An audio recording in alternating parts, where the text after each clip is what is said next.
Hello, everybody, and welcome again to Jaama FM, our online radio and television internet station here at the Gateway, Abiding Word Ministries in the Gambia. It's becoming the norm to interview people on Saturdays and maybe midweek. And today I have just one unique person that I'm going to really talk with.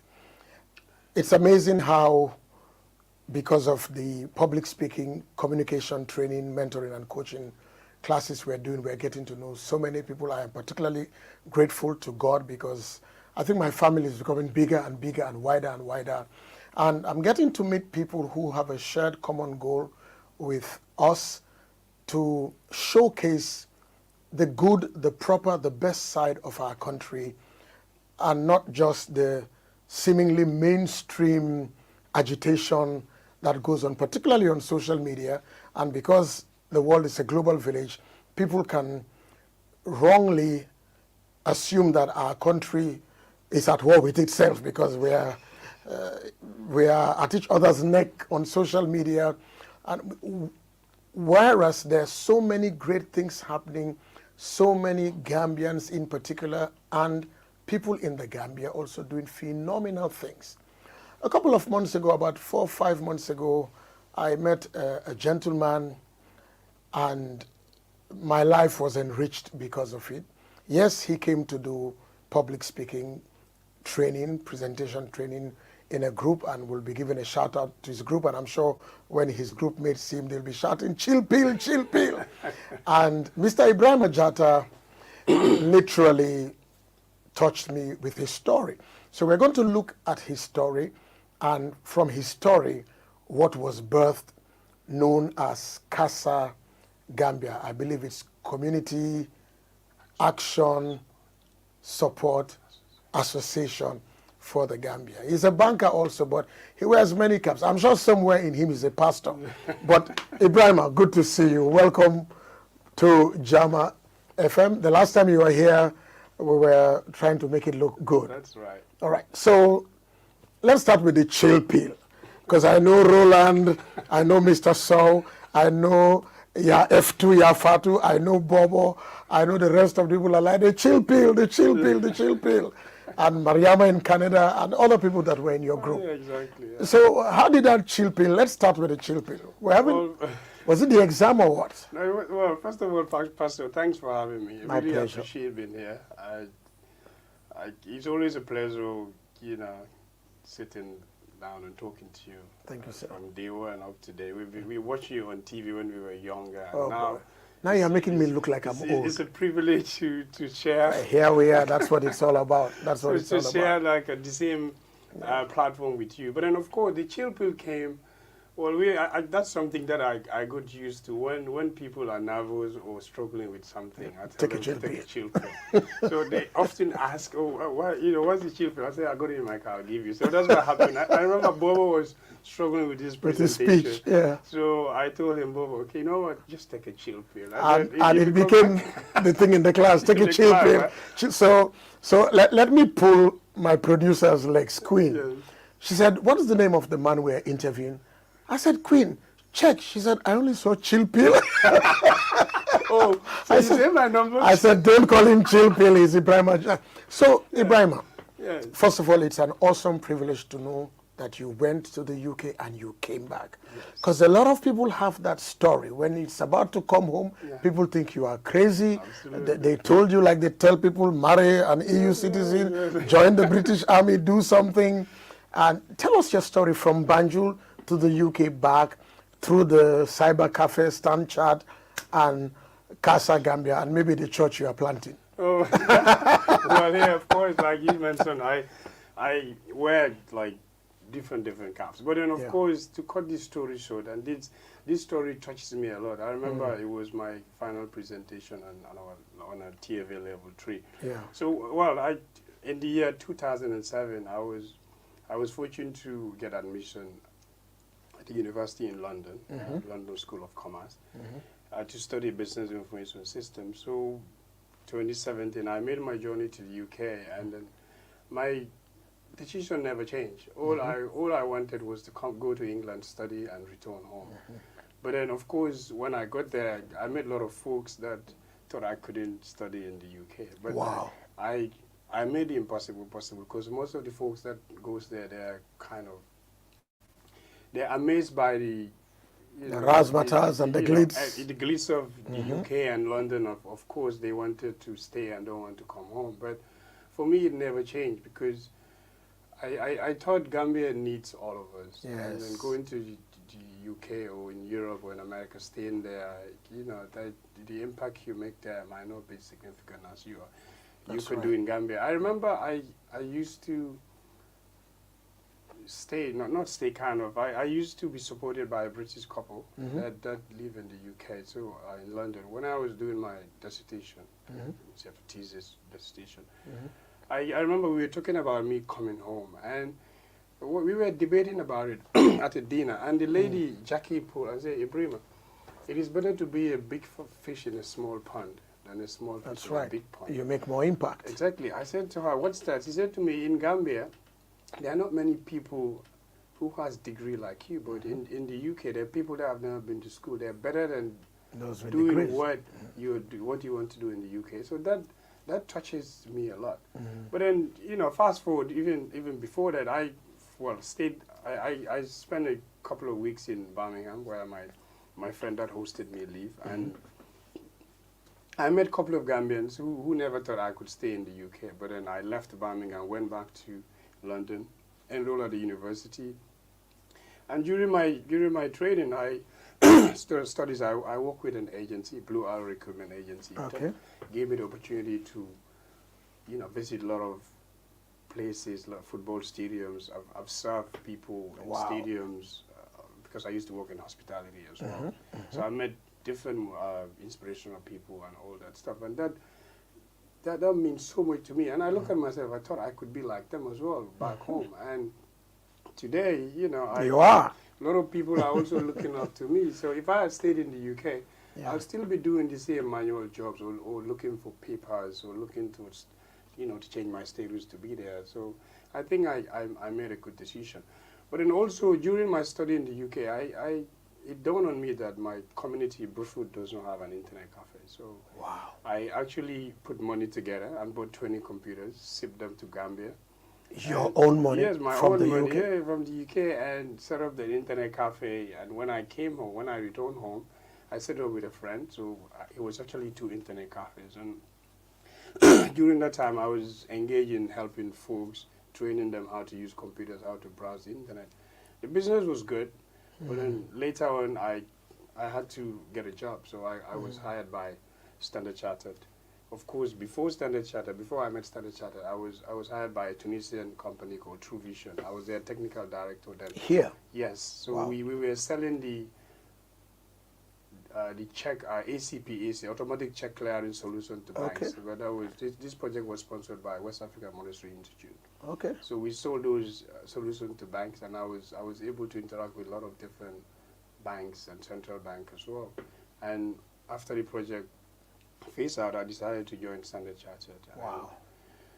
The rest is history. But of course, CASA Gambia came, because I've been involved in community projects when I was young, different community initiative. Yeah. And one of my colleagues, during work, we were at Senegambia branch, because I got people bringing me stuff and say, give it to people.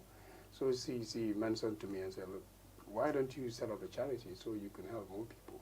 So that gave birth to CASA Gambia. Wow. That just like that. Idea came. All right, so I want to go back a little bit. Yeah. Usually when people go to particularly the UK, Gambians have that, maybe because London is probably much smaller than the US and all that. Yeah, exactly. So people told you not to come back. Yes, absolutely. Why didn't you listen to them? No, because what they told you is what they tell everybody, yes, and most people do it anyway. Yes, absolutely. For me, when I got to UK, my brother lives in America. He's been there for now 28 years. Oh. He's never been back home. My dad passed away. Oh, my dad's brother passed away. A lot of people passed away. So I've seen the same trend continue in the UK. I've met all these cotters that have been, or uncles that have been living there for quite some time. Well, they're living quite okay, but for me, they have not achieved much because they have not been to university. They are working, hand to mouth, going to work at a security or work in a hotel or a restaurant or club or something and trying to pay bills in the UK and help family here. For me, that's not the life I want to live. I thought I could do way better when I sought education, return home, and then contribute to the economic development of my country. So that was my motivation from day one, and that never changed, even though people thought I couldn't study in the UK. I had a very limited budget. I had no money. I remember I used to live under £10 a week. Wow. I used to be able to support myself, to eat. Of course, I'll pay my boss ticket, my Oyster card, and then, but I make sure that every week I spend £10 to be able to live and then go about my business. So look at it now. I return home and life has been great.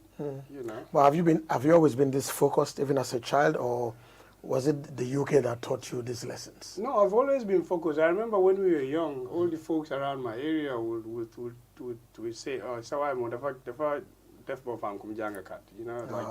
he's always focused in school." I was in the A student. Yeah. I was middle. I was there. Well, you were different. I was different. I wanted to succeed. I wanted to study. And one person, Raymond Jiba. Oh, so you are a lender hand? Yeah, no, I wasn't a lender. Raymond Jiba stays at our home because he was in the same class with my brother. My older brother lives in America. All right. So I knew Raymond. So when I went to UK, Raymond introduced me to Amway UK Limited. All right. Also, he introduced me to reading. All right. Because the first book, I think the first ever book someone gave me was Raymond. Raymond gave me a book, How to Influence and Influence People. Okay. He gave me that book. Okay. And that was the turning point of my life. Now I have a mini library at home. Wow. Yeah. And so, even though you were this driven, you beat the odds, because I know the story you've told me before. Yeah. You were told, look, the easiest way is either join the British Army or get married to, and then you weighed the options and thought, no.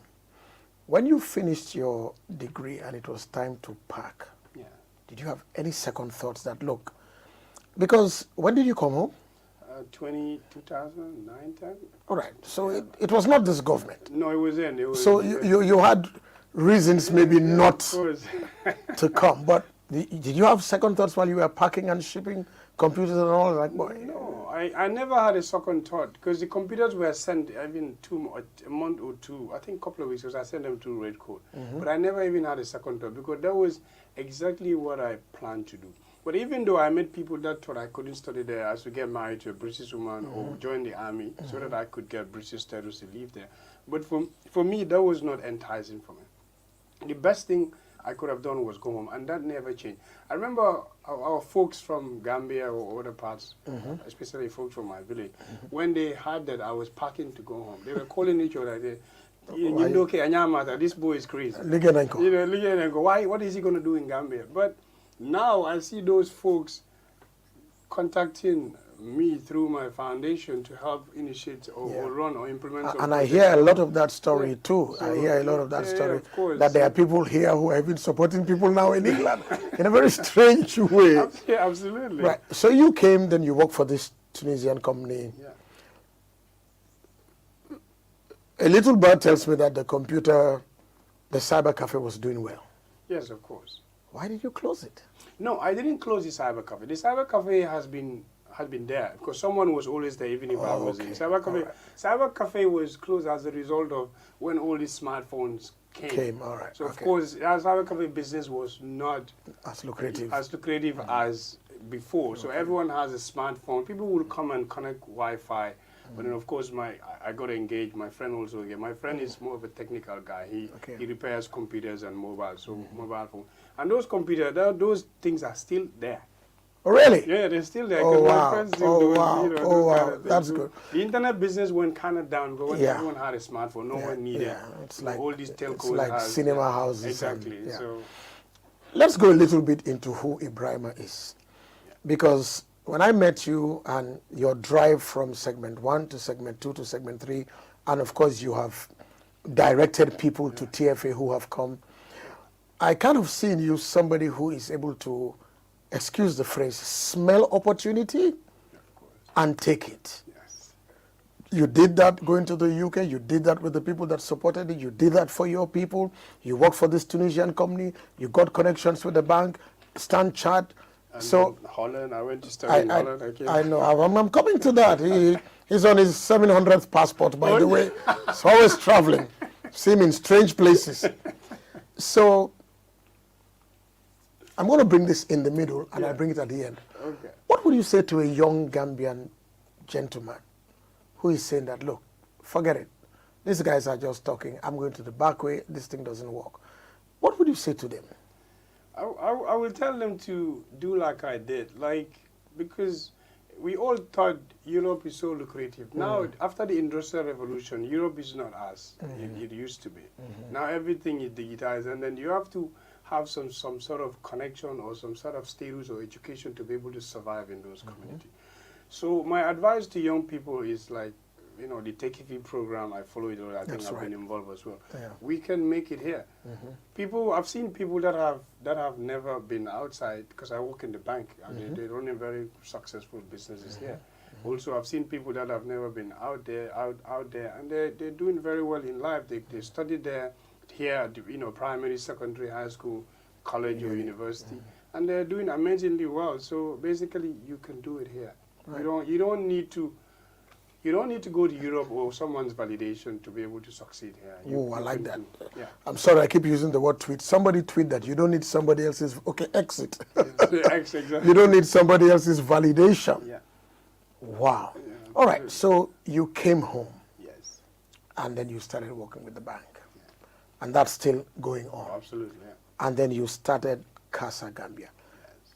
Tell me the sense of fulfillment, satisfaction that CASA Gambia brings. And by the way, ladies and gentlemen, this is their brochure. The details of CASA Gambia will be scrolling on the TV. I think it's one of those ongoing concerns that we can all support, come on board, because we are supporting our own. So how do you feel? Because I definitely don't want to guess your age, but I know it's not 60. Oh, no, nowhere near. So, but there's fulfillment in you. Absolutely. How does CASA Gambia work? So basically, CASA Gambia came to light in 2015. Right? Like I said earlier, a colleague a colleague at the bank advised that we should. So when the idea came to me, I called two of my friends, Malmo and Amadou, and I told them, look, I have an ambition to sell. And that was another ambition in his heart. Exactly. And you knew it was not going to fail. And they all supported it. And then we started writing our course. But I was about to leave for my master in Holland. So this was around 2015, mid or something. So we started writing our constitution, and we were looking for different names to name the organization. So at first it was Millennium Charity Foundation. Wow. So, but then later we consulted somebody who is very much into community development. So CASA Gambia came into play, and we invited people with the same mindset so that we can drive this. And then we registered it here in November 2015, October 2015. But then I left because I left in August or something because my studies started in and you registered it in Holland? Registered in Holland in 2016 through a colleague. And then that became like a sister organization. That's more like international, I could say, because it's in Holland. Right.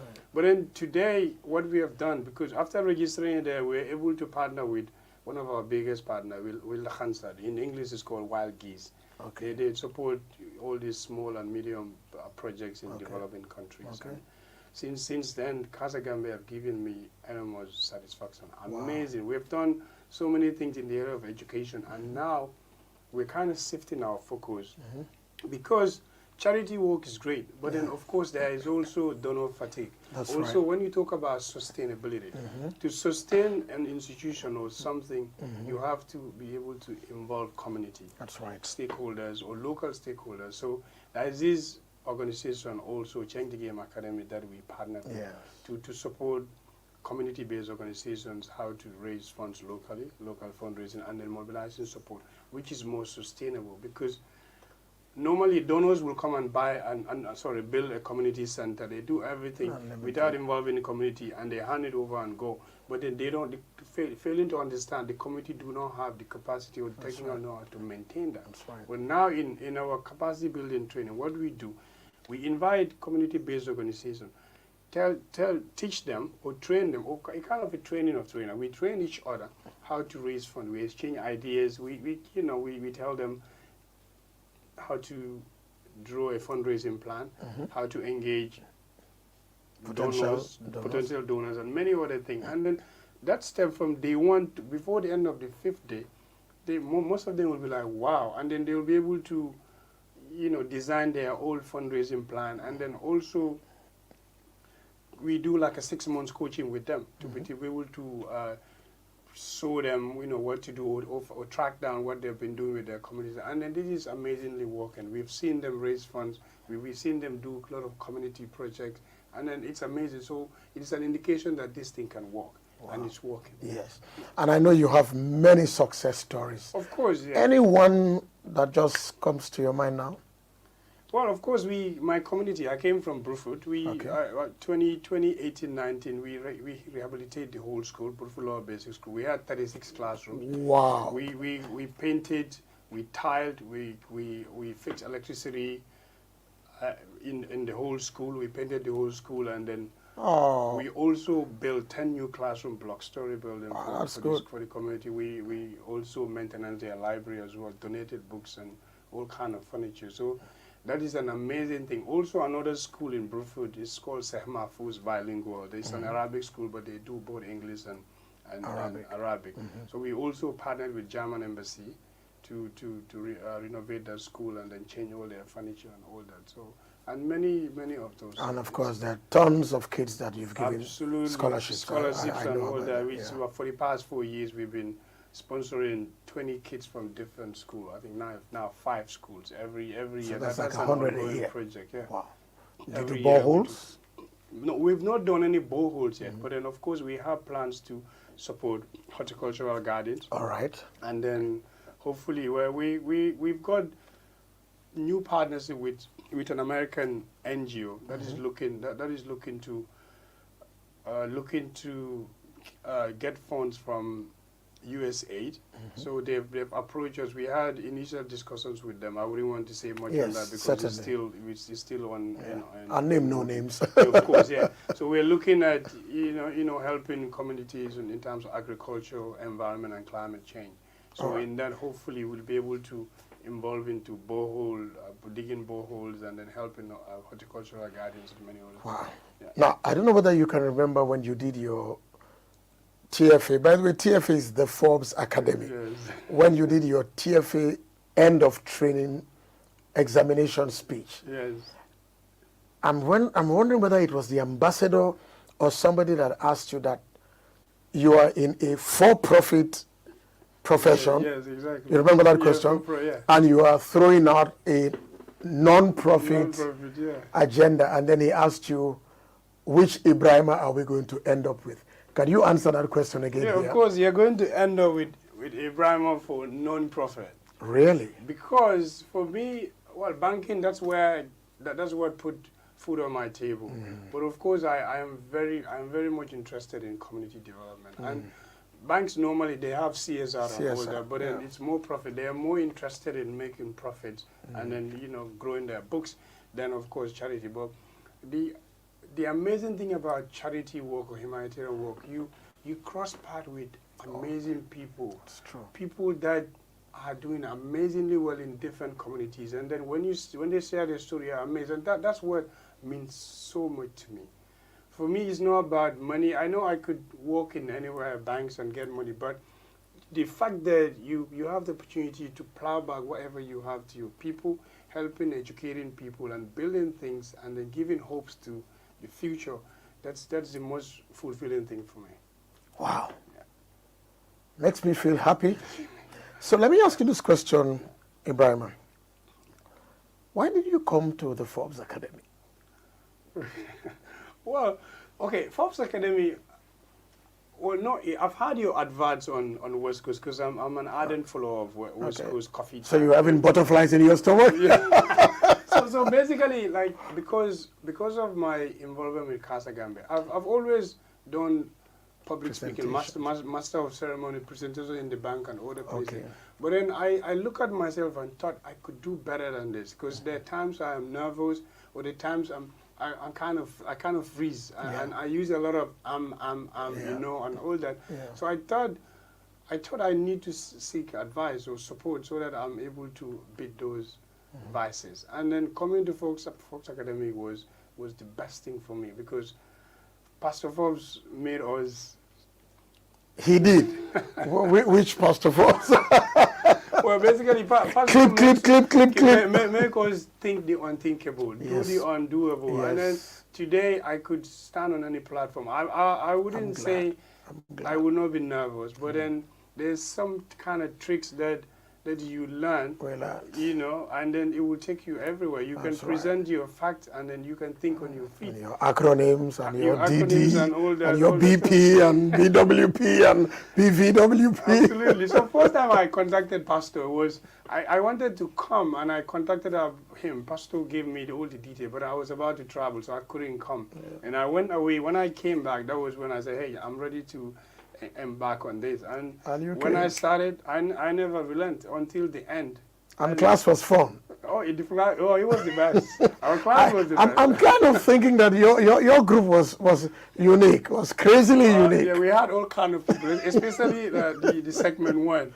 Yes. Khadija Jao. Oh my gosh, you are all, yes, that's true. Yeah, Mariama, of course. I know, she's in, Bobo. Mariama's in Canada now somewhere. In Canada. Khadija is a journalist. I bump into her now. And we talk on the phone sometimes. It's funny. And then we had a gentleman whose name we will not mention, and we asked him, what was the question we asked him? Current affairs. Yeah, okay. He had no clue. He said, look, he doesn't listen to news. You better listen. So we now, every class we ask him, did you listen to the news? Yeah, do you know what happened? He'll be like, oh, yeah, that, okay, Joe Biden. But now he know, I'm telling you, I even spoke to him this afternoon. Oh, really? He is up to the ball with information. Great. But it was great having you. He was. And it's, let me say, from Jaama FM, Ebrima, anytime CASA Gambia wants to do something here, the mics are here, we are here. It's for you. It's for you. Great. Of course, presently we are online, we are not yet terrestrial, but it's a global village. Yeah, so everybody knows what is happening. So if somebody wanted to partner and support locally, one, how do we go about it? Two, is there any particular area in your heart that needs support? I think, well, if you say particular, that will be difficult, because Gambia, there is a lot to do in this country, in all areas. My organization, most of our thematic areas or our intervention areas are actually education. Education is the core of everything. That's right. Of course, healthcare and gender, because there are a lot of gender-based violences. Our health sector is always dilapidated. We need a lot of support. Capacity building as well, environment, agriculture. And then those things, I cannot say in particular, they all need support, because when people capacity are built, they tend to realize their value. They tend to realize how good they are. They tend to realize how much they can do. So that's why it is key in our programs to be able to build capacity of people within different communities, so that they're able to own their own development. So if anyone wants to partner, of course, we have all these thematic areas.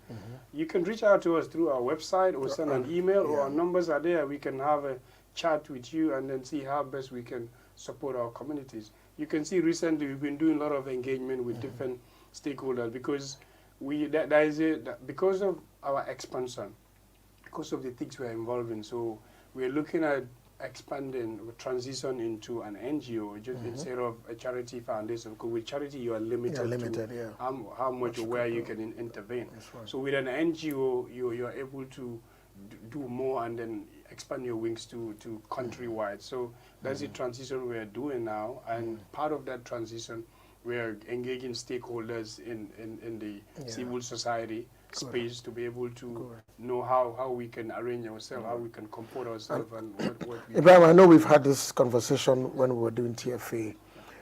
How do you, just for other people, how do you ensure that if you transition into an NGO, that support goes as designated as it should be? I know you do that. I just want other people to hear, because a couple of NGOs, even globally, people are saying, look, NGO is like, Aminata always needs £2 from one NGO. Exactly. Aminata never grows. She always has a fly in her nose, but sadly more than that is that £1, Aminata actually gets 5p. And the 95 is buried in administrative cost. But you do a direct thing. Yes. How do you maintain that? Because for us, there is something that we call transparency. We are very transparent in what we do. We make sure that every engagement we have with different stakeholders is published out there. Wow. We don't, because I know when we started, a couple of people attack us about that. Oh, you publish everything. Yes, because we're trying to change the game. Nothing to hide. Nothing to hide. We are part of an alliance called Change the Game Academy. So to change the game, because I am one person that publicly criticizes public authorities or other people that are not being honest with public funds. So because we wanted to change the game, we are the future generation. We wanted to make sure that you give a promise, how do you call it?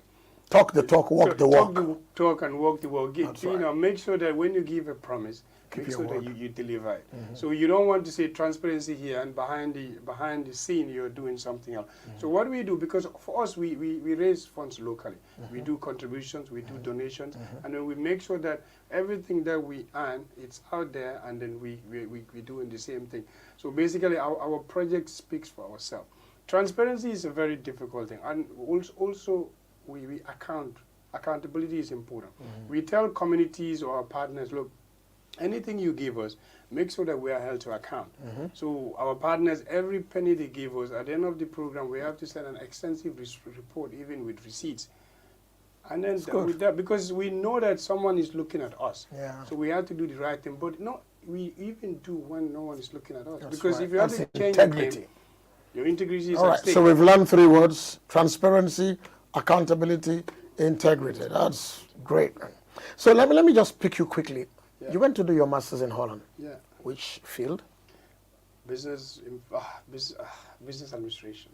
Master of Business Administration. So it's an MBA you did? It's an MBA, All right, so are we looking at Dr. Ebrima Jatta in the future? No, no, please. Why not? You can't go that far and stop. For me, I think an MBA is more than enough. Basically, doctors are PhDs, and they're too sophisticated. They are too sophisticated. They're too cool the sack. So no, but for me, like education, I wanted to be educated so that I'm able to help my community. So transformative education. Exactly. Right. So for me, it's not really important how high education I am educated I am, but I want to be able to help my people, and with the little I know, I am able to work with my team to ensure that our communities are looked after, our country, our families, and other people as well. That's the most important thing for me. It's not because people have higher education, but they have no integrity. It's second to none. That's right. So basically, for that's another one to tweet. Of course, Get higher education, but get integrity. Of course, we have a lot of people in public office or private office, globally, super educated globally, but they cannot show anything for it because they don't have a good integrity. They cannot anywhere they go, they have to hide their head because the education doesn't mean anything. That's right. Because that's what I thought. Studying or having a higher education, it builds your personality. That's right. Or you're more rational. But then sometimes people with the education they have, the kind of decisions they make or the things they say, you wonder where they got their education. All right. So the term is educated illiterate. I don't know who coined it, but it's a very funny coin. But I can tell you the Aku version. Yeah. The Aku version is even deadlier. Okay. The Aku say a land book, but it don't get sense. Man, the first day I had my late mom say, what does that He said, "Una land book, but una no get sense." So I remember when during the struggle I was away. Yes. So like Fatu Network and many other online platforms will say educated fools. Oh my God. But you have all those people during Jaama's era who are super educated. You could see their credentials, but the decisions they make, you're like, you start to wonder. Well, you know, they will also tell you, look, it wasn't easy, bro. Smakotobi. So as we bring this to an end, let me ask, how do you balance your time? Because banking work, people close 6, 7, 8, 9, 10. The last time I went to one bank where there are staff here for training, it was like Sunday after church, we just drove and the guy's car was parked there. I called him, said, I'm in the office. I said, guy, I mean, come on, Sunday, come to church, you know. I know, right? So how do you maintain the balance? So, well, this is what you call, I don't even know. Okay, basically, banking is very busy, and I know that, but this is what you call dedication. For me, anything I'm involved with or I'm dedicated to, I give it my best. It doesn't matter how much time. So I work at the bank, and that's my main job. But CASA Gambia, it's like it's like a passion. So I make sure that everything I do, I make sure CASA Gambia is factored around it. So the bank is busy, but then I make sure I work smart. That's something that we call in the bank, work smart as well. You don't have to necessarily be in a task for 10 hours for your boss to know how impressive you are. No, you can do it quickly. If you're smart enough, you can work smart and then continue doing your thing. So what does this thing in Standard Chartered, outside business interest. So if you have any outside business interest, you'll have to declare it to the bank. Okay. One is declared. So when you have activities that then it's understood. You understood. You can always take permission and say, I'm going for a meeting or presentation for an hour here. That is because the bank is also very much engaged in CSR. Community, social corporate social responsibility. So it's not as long as that particular engagement is not going to affect your productivity in the bank, you're good to go. And for me, I wouldn't say it does not affect, but then of course, because of my passion, I could do the thing together. That's a good employment policy. It's a win-win. Absolutely, yeah. Wow, because if you deprive your staff from engaging into outside interests, they probably be doing something else. So, and you don't want that. And banks are prone to that, right? Say no more. Say no more. So, you have to give that leeway to people to be able to engage in other things. Although you are there, and then it brings a sense of ownership and belonging. That look, let me not abuse this privilege. Let me do this. Let me do this. Hey, that's great. I think that's a good thing. I hope other banks, because Standard Chartered, because of our international nature, there are a lot of things that we enjoy. I hope other banks will be able to do that for their staff as well, because banking is the second name of banks is fraud, because people are exposed to a lot of financial information or physical cash. So if you want them to look after your cash, your vault and everything, allow them to engage in other things outside so that they're able to balance and they will not be doing things there. Yeah. So 2 years from now, a new bank was opened in the Gambia and they asked you to be the MD. But you have to downplay CASA Gambia. Yes or no? No. No. Yeah, no. I wouldn't. CASA all the way. No, CASA all the way, because with the transition we're doing right now, I would say if, but then I know it's definitely going to work, because from the dedication of my team and I, nothing is going to stop it, because we have recently, you've seen we've added more volunteers. And you travel quite a lot, and it still works. Exactly, and it still works. So basically, there's nothing that can stop CASA Gambia, because the expansion we're doing, the partners that are coming, we're looking forward to engage in more and more trainings and bigger projects. So at some point, I probably will quit my banking job and give CASA Gambia 100%, so that we can move it to where we want it to. And you know, one thing I really like about you, when you travel, you do the formal things you should do, and then I see you like on a mountain or some strange place chilling with a chill pill.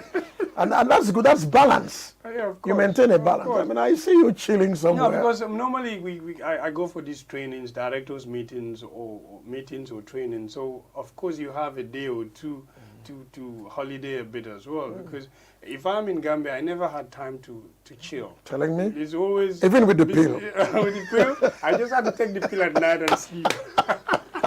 And I saw you doing a PowerPoint presentation. I said, go for it, man. Yeah, exactly. That's the guy, TFA. No, you remember that one in Holland last year? Like, I was late because I was waiting for my visa. I actually collected my passport at the airport from Air Senegal and traveled to Holland that night. And the next day in the morning, I did that presentation because... Well, be prepared.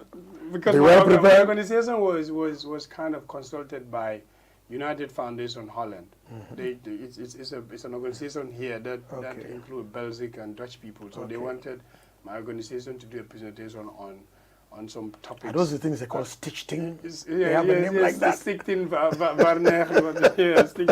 Stichting, yeah. So we had to be there. It was important. A lot of people were looking for, because of what CASA Gambia is doing. So when they advertise, a lot of people were looking for. That's why I had to even pay extra money to be able to fly that night. Boy. To be there, and then it was successful. It was good. And you nailed the speech. Well, of course, my colleague and I, Fatu, were there, and then we nailed it. It was a good one, very good. So, well, Ebrima, it's been a joy, and as I said, look, CASA wants to do something. The CASA hour. Absolutely. It's up to you. And then the good thing is, I actually told my colleagues I'm coming here because your name keep coming to our trainings, because I keep telling people you are my mentor, and everything we're doing, as I would say, Pastor Forbes said this and that and that. Even at work, they tell you, are you trying to push Pastor Forbes' agenda here? Because I keep sharing your video. Well, it's all for good, all for the country. It's for good. And for God. When I went through the whole training, for me, I'm that kind of, when I see opportunities, I always want to involve people to benefit from it, because you've done that. I don't like being selfish. I don't want to learn something and just keep it in my pocket. No, I want other people to have the same opportunity I have, because oftentimes even my community or places I go to, a lot of kids look up to me. They think I am some zombie. I'm not. I'm just a normal person, but because when I see opportunities, I leverage on it. I take them. And then once I have it, I also make sure that other people benefit as well. So that's why every other day, when I see people struggling in their endeavors or their jobs or something, I tell them, look, consult Pastor Ford. This is his number. Talk to him. He will probably be able to help you in whatever you're struggling with. So, and you recently gave me a very big fish, you know. I know. We won't talk about that. A super big fish. I thought, God, this is massive favor. Yeah, of course. Thank absolutely. you. Yeah, absolutely. But as we bring this to an end, I'd like you to look into that camera and talk to the boys, talk to the girls. You know, we are not necessarily against attire in a way, but, you know, we get tired. You know, we got to move on. Can you just take 2-3 minutes to talk to somebody right there? Yeah, so, well, my brothers and sisters, or my folks out there, attire views are great.